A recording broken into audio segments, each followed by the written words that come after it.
Góðan dag, við Nonni erum árrisulir á sunnudagsmorgni og eru sestir við klippigræjur til að halda áfram Drangaeyjar sundinu mikla. Mér langaði til að varpa kveðju að börnum mín, Jón Emil í Stokkólm, Alfreði Erlu í Berlín og Jóhannes hér heima á Íslandi. Við komum við í 4 löndum að þessu sinni. Það er að segja Finnlandi, Skotlandi, Íslandi og Bandaríkjunum og heyrum síðan verðlaunaverk Hafliða Hallgrímssonar sem hann hlaut tónskáldverðlaun Norðurlandaráðs fyrir 1986. Þetta nú hvorki meira né minna en Eastman Theatre í Rochester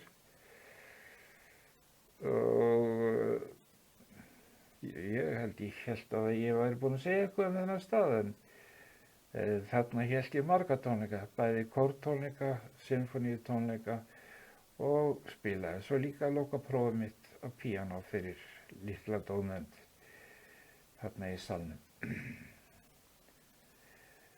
Þetta er líka Eastman, næsta mynd. Þetta er einsöngvarakórinn. Professor Gates sagði við mig, þú verður að reyna að komast í þennan kór og sagði nú bara Ég hafði nú ekkert álit á mínu sönghæfileikum og ég skil nú reyndar ekki af hverju því ég hafði alist upp á söngheimili alla mína tíð og lært hjá Dr. Robert og stjórna kórinn hér heima og búið til nýjan kór sem hér Hlíðaskólakórinn. Ég var sannarlega tilbúin undir þetta nema ég var ekki það sem heiti voice major. Ég var ekki að stúdera einsöng lengur. Ég kláraði það námið sem maður segir. Með bara vor í tónu. En ég flaug inn í þennan kór og söng í barítóndeildinni. Og þarna, þeir sem komist inn í þennan kór voru allir fluglæsir og nótur. Svo það var farið í gegnum alveg ótrúlegt repertoár og þarna var ég í mörg ár. Og þessi myndi tekin í Kilbourne Hall sem er inn í sjálfum tónlistarskólabyggingunni. Og ég þekki baksvipinn á stjórnandunum, það er Robert D. Cormier sem var stjórnandi New York Choral Society í New York City en var hálfa vikuna hjá okkur og hálfa hinn helminginn í New York. Og næsta mynd þá sést hann sjálfur kappinn. Mjög sjarmerandi maður. Þetta er falleg mynd. Ég vildi að ég hefði tekið hana. Svo er ekki. Hann er þarna sennilega bara heima hjá sér, hvíla sig. Robert D. Cormier var einn af frægastu kórstjórnendum Bandaríkjanna á sinni tíð. Nú þarna kemur mynd af mér að stjórna Te-Deum eftir Þorkel Sigurbjörnsson fyrir Eastman School of Music kórinn, Children's Choir og 2 hörpur á fyrsta vetri. Ég fékk þennan kór í hendurnar bara á leið þegar ég kom. Veit ekkert af hverju, ég hef verið í einhverju klíku. Næsta mynd er frá Rochester, ég þekki þessa turna. Og svo kemur aftur mynd frá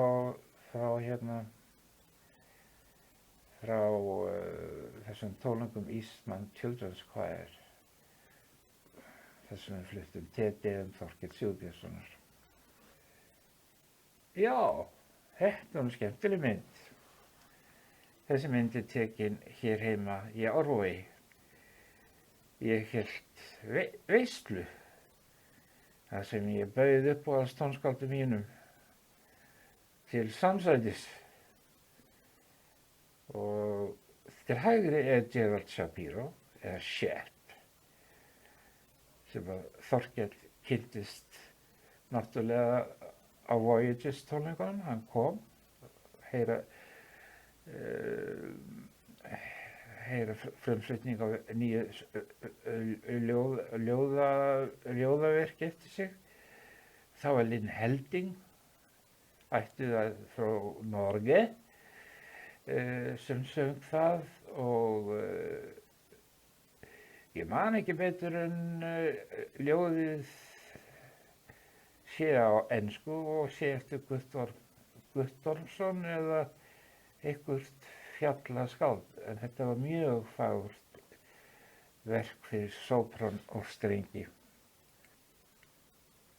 Næsta mynd, þetta nú bara Eastman Theatre eina þeirra enn, nema þetta Rochester Philharmonic og David Zinman að stjórna.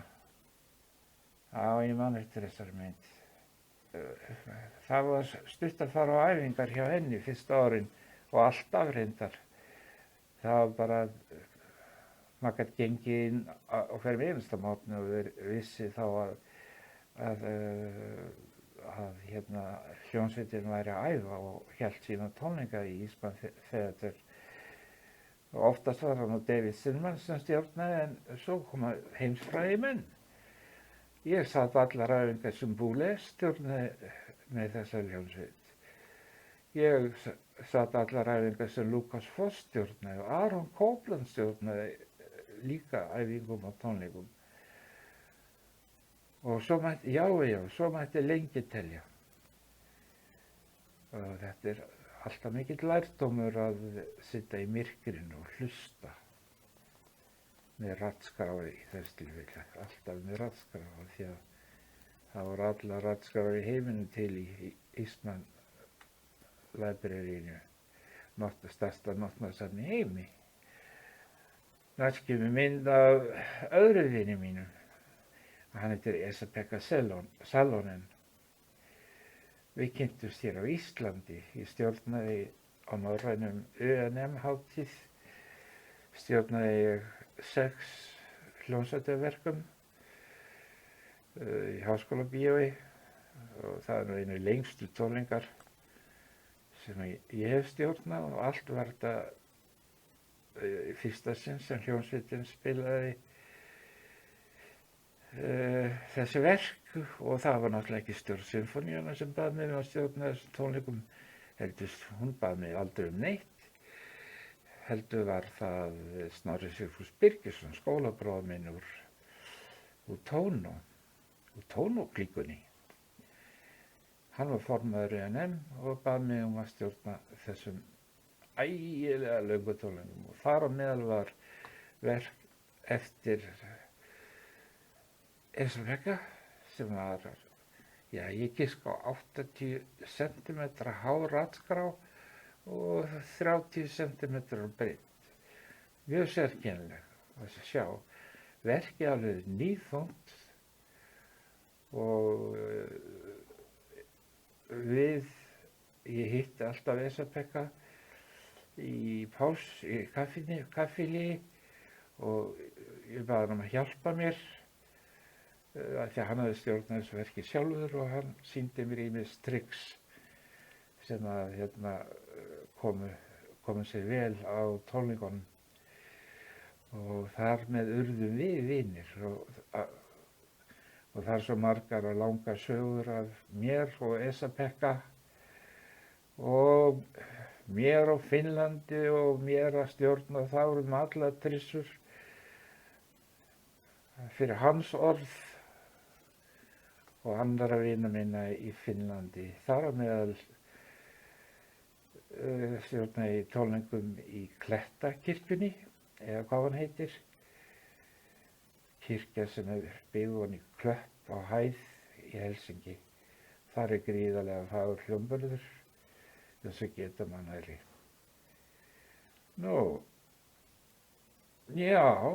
Þarna eru fleiri finnskir vinir mínir. Þetta Sakari Oromo, hljómsveitarstjóri og faðir hans Ilka Oromo, prófessor við Sibeliusakademíuna. Við Ilka, prófessor Ilka, við unnum saman á öllum mögulegum verkefnum. Ég sagði honum, hann var þá að skrifa leksikon norræna tónlist, ég sagði honum allt sem ég vissi núlifandi tónskáld íslensk og skrifaði að hluta og hann endurritaði eða lagfærði, hripaði bara niður og hann var formaður Helsinki festivalsins og bauð mér að stjórna þar oftar en einu sinni og tvisvar og halda fyrirlestur meira að segja yfir Páfa Heininen og öðrum tónspekulentum. Sá fyrirlestur hét Composers and Conductors, the Communicative Process. Það að segja hvernig tónskáld og hljómsveitarstjórar samtíma tónlistar tala saman í óeiginlegri merkingu.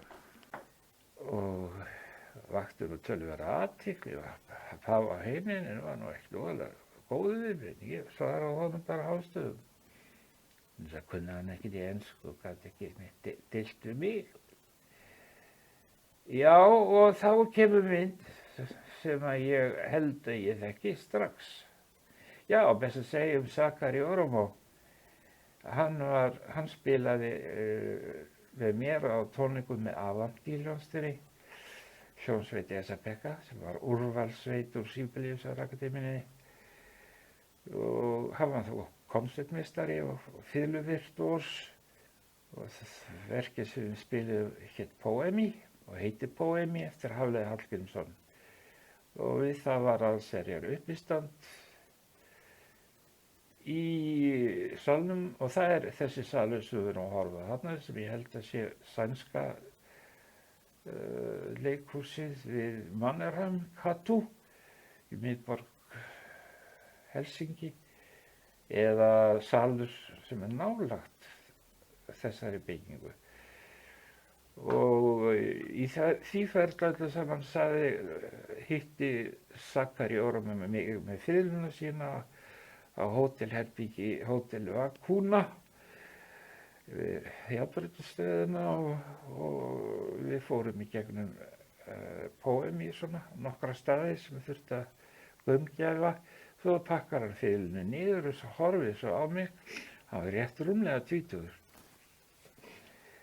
Horfið svo á mig, löngun og fullum og segir, getur þú sagt mig hvernig ég verð hljómsveitarstjóri? Ég langar til að vera hljómsveitarstjóri.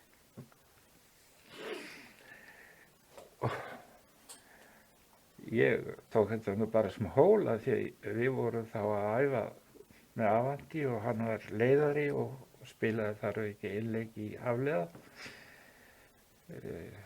og við erum miklu vinir. Hann kom hingað til Íslands með kvartett sinn man ég og núna stjórnar hann, síðast ég sá hann var hann að stjórna Birmingham Symphony og held ég bara orðin fastu liður í Proms tónleikahátíðinni sem er stærsta tónleikahátíð í heimi í Royal Albert Hall. Ég held við ljúkum þessum þætti með því að hlusta á Poemi eftir Hafliða Hallgrímsson. Að vísu er þetta verk hluti af þætti sem við bræður Björn Emilsson og Guðmundur Emilsson voru fengnir til að gera í tilefni af því að Hafliði hlaut tónskáldaverðlaun Norðurlandaráðs 1986 held ég muni rétt. Og það er Jamie Laredo, sá frábæri listamaður sem leikur þetta í í afhelgaðri kirkju í Edinborg sem núna notaður sem tónleikasalur og höfundur stjórnar. En að auki kynnumst við Hafliða eilítið á gangi Edinborg og í svona almennu spjalli. Njótið vel. Því við að bæta að ég kynntist Hafliða þegar ég var 17 ára í Lundúnum. Hann var þá á ferðalagi með hljómsveit sinni, allir það hafi ekki verið English Chamber Orchestra, annars ég viti það. En ég fekk að gista hjá, hvað er ég að segja, vinkona hans, sem var miklu meira vinkona hans, hún var líka móðir margra tónskáld og tónlistamanna sem komu til Lundúna í því skyni að mennta sig í tónlist og ber þá að nefna Jón Nordal og ég held ég megi segja Einar Vigfússon, annars ég geti svarið það og síðan Hafliði. Ég kynntist þessari yndislegu konu, hún hét Mary Miller, hún var blind, opnaði dyr þegar verið var að sprengja Lundún í tætlur og fekk blossan beint í augun og blindaðist við það. Hún var yndisleg kona og það þótti öllum vænt hana og ekki síst Hafliða. Og það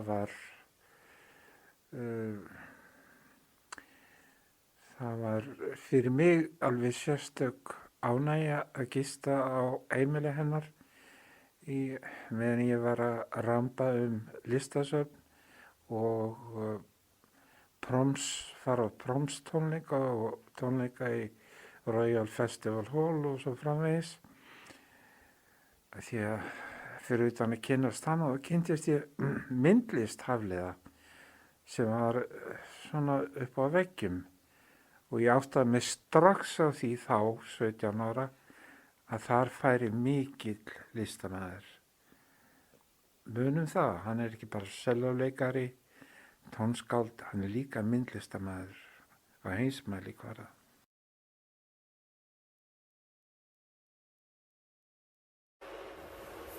Ég fæddur á Akureyri í gamla húsinu sem efst í Gránhildsgötunni og hét áður Túnhúsið. Það var 1941, 18. september. Móðir mín býr ennþá í þessu húsi og þar bý ég alltaf þegar ég fer til Akureyri. Ég á 4 systkini, 2 búa á Akureyri, 2 í Reykjavík. Og ég á mjög skemmtilega minningar frá þessum árum. Ég bjó á Akureyri til 16 ára aldurs.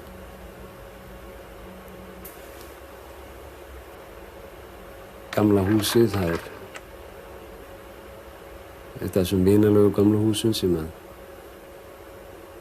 maður vildi helst að stæði sem lengst. En það stendur víst til að það hverfi. En það er þannig með æskuminningarnar, þær hverfa þegar árin líða. En þetta er allt ljóslifandi fyrir mér ennþá og verður vonandi sem lengst.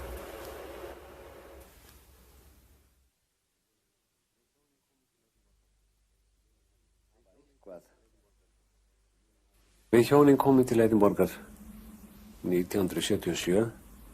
Mér minnir að það hafi verið 1. maí þegar við komum hérna á Waverley-stöðina með 2 töskur og son okkar, Almar. Ég var komin hingað til að taka við starfi í nýrri kammerhljómsveit, skosku kammersveitinni. Mitt starf var að vera fyrsti sellóleikari og ég starfaði með þeirri hljómsveit í 5 ár. Það var geysilega fjörugt starf, við ferðuðum sem mikið, héldum oft 120 tónleika á ári. Það var mikið plötuupptökur, sjónvarpsupptökur. Við spilaði meðal annars í óperunni. Hafði lofað að reynda sjálf mér því að ég myndi aldrei nokkuð tíma að fara í óperuhljómsveit, en það var gaman að þessu. Ég kynntist þarna meistaraverkum sem ég er mjög gladur að hafa fengið að kynnast. Nú, allir þeir hljómsveitarstjórar og einleikarar sem komu þarna, þeir hafðu geysilega mikil áhrif á mann. Þetta var mikil reynsla og ég lærði feikilega mikið á því að vera meðlimur þessari hljómsveit. Þykir mjög vænt um hana og hef reyndað samband við hana ennþá. En svo ákvað ég að hætta eftir ég var búinn að vera þarna í 5 ár, því að ætlunin var alltaf að taka upp þráðinn þar sem frá var horfið í London, það er að segja að halda áfram að semja, reyna að spila kannski meira kammermúsík og fara eigin leiðir. Og til þess að hafa eitthvað fast þá fékk ég mér, eða var mér boðin kennsla við akademíun í Glasgow, konunglega akademíuna, og þar kenni ég einu sinni í viku. Svo stofnaði ég tríó með 2 góðum mönnum sem kennti við Mondrian, málaran, og við höfum okkar tónleikaseríu hérna í Queen's Hall og leikum svo víða Skotland og meiningin að fara í ferðalög erlendis í framtíðinni. Ég vil taka upp plötur og svo framvegis. Það er mikil gróska í þessu tríói. Hann fór tvisvar í heimsferðalag eins og til Ástralíu og Nýja-Sjálands og hann hefur farið til Ameríku og þessi 2 ferðalög þau endist í 6 vikur.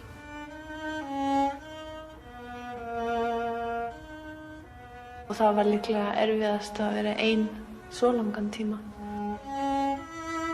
Maður venst þessu og býr við þetta og það er ekkert erfitt að sætta sig við þetta.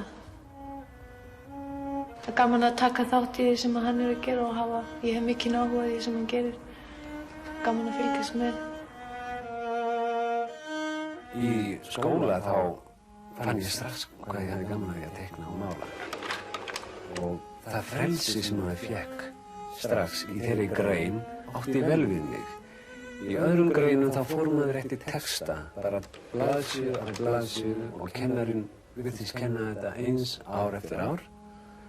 En í myndlist þar var allt í einu frelsi, þar var ekki hægt að kenna neitt ákveðið, það var jú hægt að leiðbeina mönnum, en það var eins og leiðin væri svo víð, möguleikinn svo miklir, það var ekki verið að horfa aftur í tímann, heldur fram á við. Nú að sjá strax árangur af því sem er að gera á blaði, það er mikil fullnæging. Krakkar mála oft vel og teikna vel, þau eru kannski ánægð með það sem þau eru að gera, en þau tjá sig strax. Þetta er ekki hægt á hljóðfæri, ekki alveg á augabragði, það tekur nokkur ár að ná einhverju valdi á hljóðfæri. En málarlistin hefur semst alltaf verið mikið mál og það ágið á tímabili að ég færi út í það mála fullum fetum.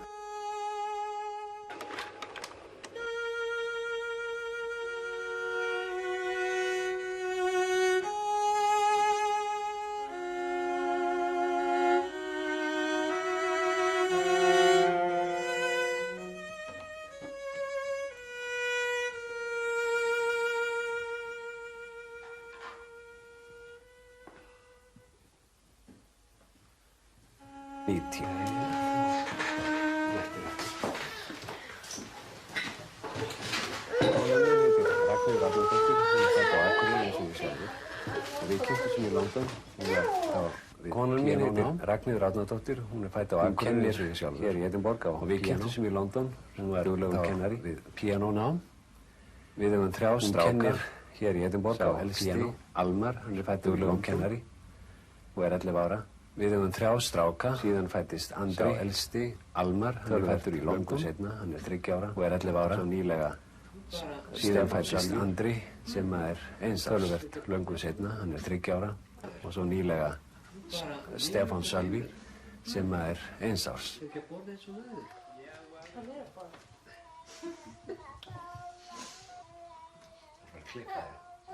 Já, segðu mér eitthvað fallegt, ha?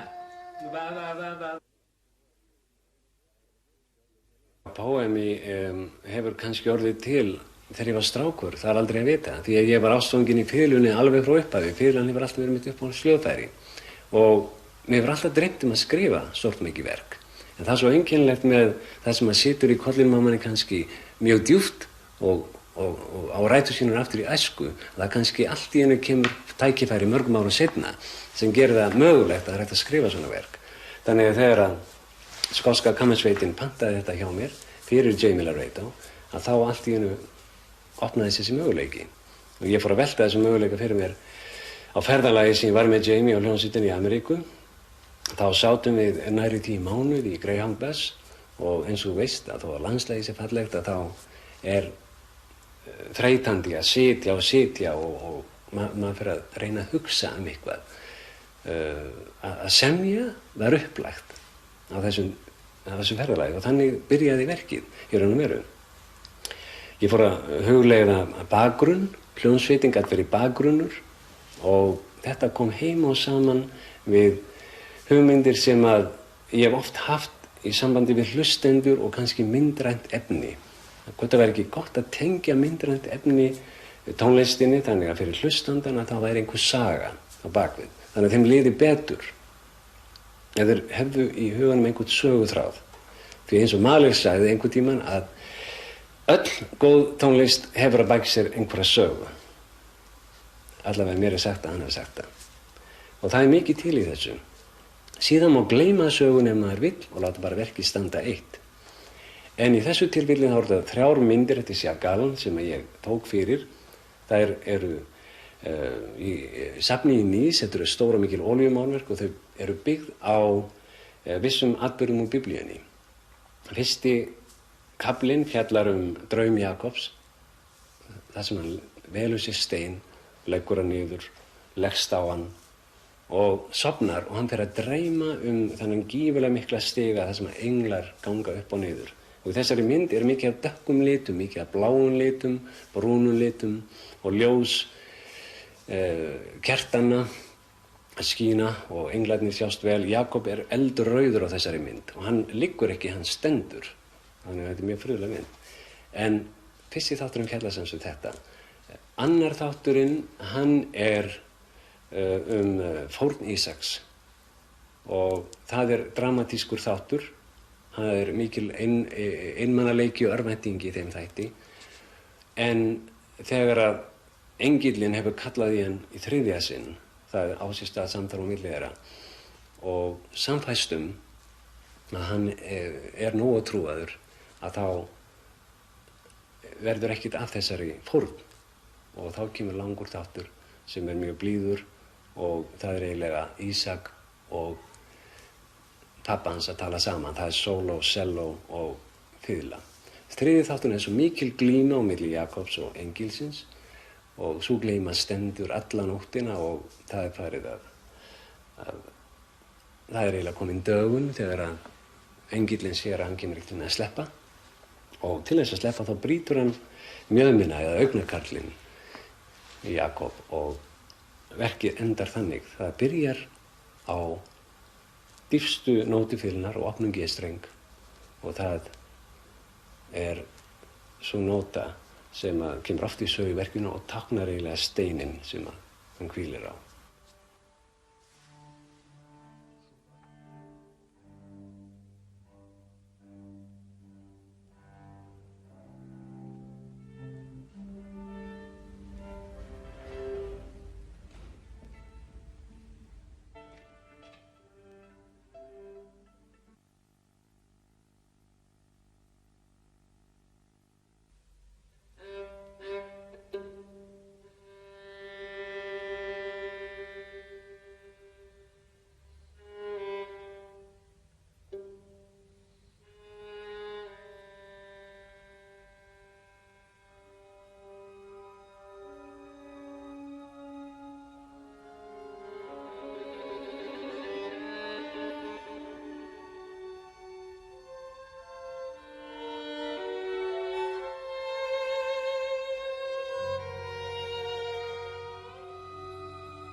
nú svo lokið Hafli. Já, Þeim. það er stórkostlegt. Ég veit ekki eitthvað vel. Jamie stóð sér vel.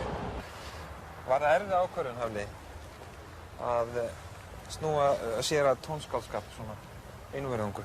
Já, óneitanlega var það erfið ákvörðun. Hún var að byltast í mér lengi og ég þurfti náttúrulega að undirbúa þetta. En ég var alveg ákveðinn í því þegar að ég stofnaði mitt heimili hér að leið og ég hefði einhverja möguleika á því að hætta í föstu starfi að þá myndi ég gera það. Og við stefndum alltaf að því. Svo hvenær tókuð þessu ákvörðun? Já, ég var alveg ákveðinn í því að losa mig úr hljómsveitinni eins fljótt og mögulegt væri því að tíminn líður og tónsmíðar þurfa mikinn tíma og það verður að taka þetta ákveðið skref en maður ætlar að láta eitthvað að sér kveða á þeim vettvangi. En ég hef ekki lagt sjálfið til hliðar eins og þú veist. Þú spilar í tríónu og þú kennir? Já, ég kenni einn dag í viku, þar að segja á laugardögum, þá fer ég tek hérna lest á Waverley stöðinni og fer ég út í Glasgow. Það tekur klukkutíma, það er ágætisferð. Síðan kenni ég 6 nemendum, hoppa svo upp í lestina aftur og kemur heim. Það er það eina fasta sem ég hef, eina fasta starf. En ég er oft boðinn í ferðalag með hljómsveitum, til dæmis í London. Það er verið að tala um að fara í ferðalag til Suður-Ameríku næsta ár. Ég er búinn að taka það að mér. Og tríóið sem ég stofnaði, það heldur tónleika reglulega hér í Skotlandi. Og við höfum svolítið upp úr því, fjárhagslega. Og svo kemur þú heim á og til? Já, ég kem heim eins oft og mögulegt er. Það er ekki hægt að ætlast til þess að stofnanir eins og Sinfóníuhljómsveitin og Tónlistarfélagið taki á móti manni allt of oft, en þeir hafa verið mjög elskulegir alveg frá byrjun og ég kann vel að meta það. En ég er alltaf að planleggja ferðir heim. Nú sérð þú tónlistarlífið heima með öðrum augum en við. Þú ert gestkomandi, nánast. Hvernig líst þér á það í raun og veru? Nú er mikið talað um þessi gróska. Er gróska heima? Já, það er erfitt sjá fyrir mig að vega það og meta. Ég er aldrei það lengi heima. Ég veit af þessari grósku. Mér líst mjög vel á þennan áhuga sem fólk hefur. En það er oft kannski 1 eða 2 menn sem að virkilega gera góða hluti, sem að setja vissan standard sem að breytir öllu. Til dæmis fyrir málara þá höfum við Kjarval. Kjarval setti vissan standard sem að margt miðast við, ekki vissu allt. Við höfum aldrei átt stór tónskáld í þeirri merkingu sem að Finnar hafa allir sagt Sibelius og Daniel Nielsen. Þannig að við erum ennþá að leita og leggja grunn. Kannski erum við allir að undirbúa grunninn fyrir íslenskan Sibelius kannski. Ég hjó eftir því í gær, Hafli, að þú talaðir um að póemið væri opus 1. Ég myndi segja að þetta væri kannski, ég var svolítið sáttur við þetta verk. Megnið af því sem ég skrifa áður situr í mér eins og eitthvað sem var kannski frekar mislukkað. Það er svo einkennilegt með tónverk að jafnvel þó að ég hef rifið þau upp og fleygt þeim, að þau sitja í mér og ég losna ekki við þau fyrr en ég er búinn að skrifa það almennilega. Þess vegna þarf ég ofta að endurskrifa til þess að fá frið. Bara til þess að vera laus við þau. Því að þau sitja í minninu, það er svo einkennilegt. Póemi trufla mig ekki þannig. Ég held ég láti það Það fara. er ágætt mál. Já, ég held það. Þegar þú færist svona mikið í fang eins og þú gerir sem tónskáld, hljóðfæraleikari og svo framvegis, stjórnandi, efast það aldrei eigin hæfileika? Auðvitað efast allir. Ég meina þetta er allt saman mikil barátta fyrir það sem að fara út á þessa braut. En það dugar ekki að efast og gera ekkert því að tíminn líður. Það er kominn tími til að reyna að takast á við þetta á alvöru fyrst sem maður fór út í þetta. En ef þú ert að tala um hvort að mér finnist eins og ég sé með eggin í ómörgum körfum eins og fólk segir hérna, að þá er ekki hræddur við það vegna þess að ég er fyrst og fremst tónskáld sem að kannski Jú, spilar á selló og stjórnar vegna þess að ég verð að stjórna, ég var neyddur til að stjórna þessu verki mínu og varð að læra á stuttum tíma að gera þetta þannig að vera hægt að flytja það. Hvað með þína nánustu? Þurfa þeir ekki að trúa á þína hugsýn? Jú, en það þarf ofta að sýna fólki svart á hvítu að þetta sé ekki tómvitleysa áður en það fer að trúa á það. Það er mjög erfitt að ganga með einhverjar hugmyndir í kollinum og reyna að sannfæra fólk án þess að heyri nokkuð eða sjái nokkuð. Og gallinn við músík er sá að þú getur haft staflaða verkum en þetta er bara dauður hlutur, þangað til þetta er flutt. Aftur á móti myndlistarverka þá getur þú bara hengt upp og getur haft sýningu heima hjá þér en það er ekki hægt fyrir tónskáld að hafa hljómsveit heima hjá sér og segja við konuna sína komdu inn í herbergi og hlustaðu á symfóníuna mína og sett svo allt af stað, það er ekki hægt. Þú hefur gengið gegnum svona efasemda og kannski erfiðleika tímabil þá en núna með Poemi og þá viðurkenningu sem að það verk hefur hlotið, breytir þetta þínu lífi? Nei, það breytir því kannski einhverju leyti en sjáðu þessi verðlaun sem við mennirnir erum að gefa hvorum öðrum þau eru jú ágæt út af fyrir sig en að gefa einhverjum verðlaun bara fyrir að haga sér sæmilega það er eiginlega svolítið skrítið. Ég hef bara svona hagað mér nokkuð sæmilega og fæ verðlaun út á það. Ég reyna að taka það alvarlega en í raun og veru þá breytir þetta ekki neinu. Þú ert ennþá hafliði? Ég slepp ekki við það. Ég verð bara að horfa sögu við það, svona er þetta. Já. Það vantar ekki dúfurnar hérna? Nei, það eru góðar.